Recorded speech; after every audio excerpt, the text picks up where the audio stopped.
दिल्ली के कथित शराब घोटाले के मामले में दिल्ली के मुख्यमंत्री अरविंद केजरीवाल को जमानत मिल गई है। वो जेल से बाहर भी आ चुके हैं और उनकी गतिविधियां भी शुरू हो चुकी हैं। लेकिन उनकी जमानत को लेकर कई तरह के सवाल उठाए जा रहे हैं, कई तरह की शर्तों का जिक्र किया जा रहा है। कहा जा रहा है कि वो भले ही जेल से बाहर आ गए हों, लेकिन मुख्यमंत्री के तौर पर काम नहीं कर सकते, किसी फाइल पर साइन नहीं कर सकते और जो है मुख्यमंत्री के दफ्तर नहीं जा सकते। इस तरह की तमाम तरह की बातें कही जा रही हैं। ये भी कहा जा रहा है कि उनका जेल से बाहर आना और जेल में रहना मतलब कोई फ़र्क नहीं है, वो चाहे जेल के अंदर रहें या बाहर, जिस तरह की शर्तें उन पर लगाई गई हैं। लेकिन क्या वाकई इस तरह की शर्तें लगाई गई हैं? क्या कहा है सुप्रीम कोर्ट ने अपने डायरेक्शन में, क्या शर्तें लगाई हैं? इसके बारे में हम आपको बताएंगे इस वीडियो में। सबसे पहले हम आपको ये बता दें कि दिल्ली के मुख्यमंत्री अरविंद केजरीवाल को सीबीआई वाले मामले में जमानत मिली है। 2 मामले दर्ज हुए थे, एक ईडी मामले की जांच कर रही थी, एक सीबीआई जांच कर रही थी। दिल्ली का जो शराब घोटाला है उसमें 2 मामलों की जांच हो रही है। पहले सीबीआई ने इसकी जांच शुरू की थी, बाद में जब इसमें पैसे के लेन देन का मामला सामने आया तो फिर ईडी ने भी इस मामले की जांच शुरू की और फिर ईडी ने ही 21 मार्च को दिल्ली के मुख्यमंत्री अरविंद केजरीवाल को हिरासत में लिया था, फिर बाद में उनको जेल भेजा गया। ईडी वाले मामले में 12 जुलाई को सुप्रीम कोर्ट से दिल्ली के मुख्यमंत्री अरविंद केजरीवाल को जमानत मिल गई थी। 12 जुलाई को ही सुप्रीम कोर्ट ने जमानत देते हुए दिल्ली के मुख्यमंत्री की रिहाई पर कुछ शर्तें भी लगाई थी। क्या थी वो शर्तें, वो हम आपको बताएंगे, लेकिन उसके पहले और जो इस मामले में अपडेट्स थे वो भी आपको बता देते हैं।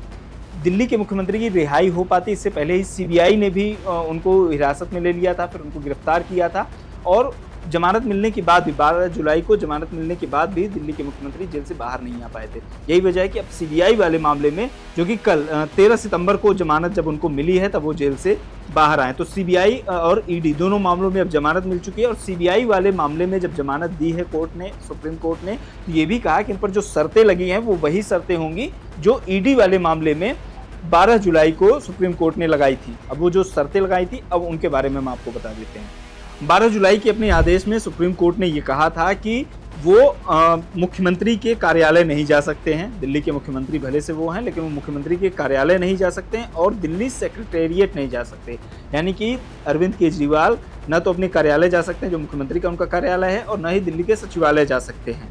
उनके विधानसभा जाने या उनको कैबिनेट मीटिंग बुलाने वगैरह पर कोई रोक नहीं है। वो विधानसभा में कार्रवाई में वो ले सकते हैं और हिस्सा ले सकते हैं और कैबिनेट की मीटिंग भी बुला सकते हैं। दूसरी शर्त जो है, he shall be bound by the statement made on his behalf that he shall not sign official file unless it is required and necessary for obtaining clearance approval of the Lieutenant Governor of Delhi. यानी कि इसमें ये कहा गया है कि वो कोई भी ऐसी फाइल साइन नहीं करेंगे जिसमें दिल्ली के उपराज्यपाल के अप्रूवल या मंजूरी जो है उसमें जरूरी ना हो। यानी कि जो दिल्ली के मुख्यमंत्री के तौर पर वो केवल उन्हीं फाइल पर साइन कर सकते हैं जिसमें आगे जिसको उपराज्यपाल के पास भेजा जाना हो, जिसमें उनकी मंजूरी जरूरी हो। तो यहाँ पर इस शर्त के साथ कुछ सवाल उठने लगे थे कि क्या वो दिल्ली के मुख्यमंत्री के तौर पर बाकी सारी फाइलों पर साइन कर सकते हैं या नहीं कर सकते हैं। तो इसको लेकर जो अरविंद केजरीवाल के वकील थे सुप्रीम कोर्ट में, अभिषेक मनु सिंघवी, उन्होंने कई सारे मीडिया चैनल से बात करते हुए ये बात कही है कि दिल्ली के मुख्यमंत्री अरविंद केजरीवाल ऐसे मुख्यमंत्री हैं जिनके पास अपना कोई विभाग नहीं है।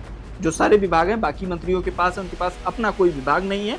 तो वो इस चीज़ के लिए फ्री हैं कि उनको किसी अपने विभाग के फाइल पर साइन नहीं करनी। उनको जो भी अब बचता है, उनके पास जो केवल एक ही तरह की फाइलें जिनमें मुख्यमंत्री को जिसमें उपराज्यपाल की मंजूरी जरूरी होती है, तो उस पर उनको साइन करने की जो है छूट मिली हुई है।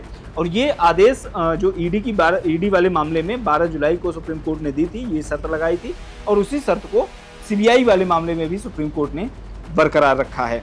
साथ ही जमानत के साथ कुछ और शर्तें जो लगाई गई वो ये हैं कि वो इस मामले में जो प्रेजेंट केस चल रहा है उसके मामले में कोई टिप्पणी नहीं करेंगे।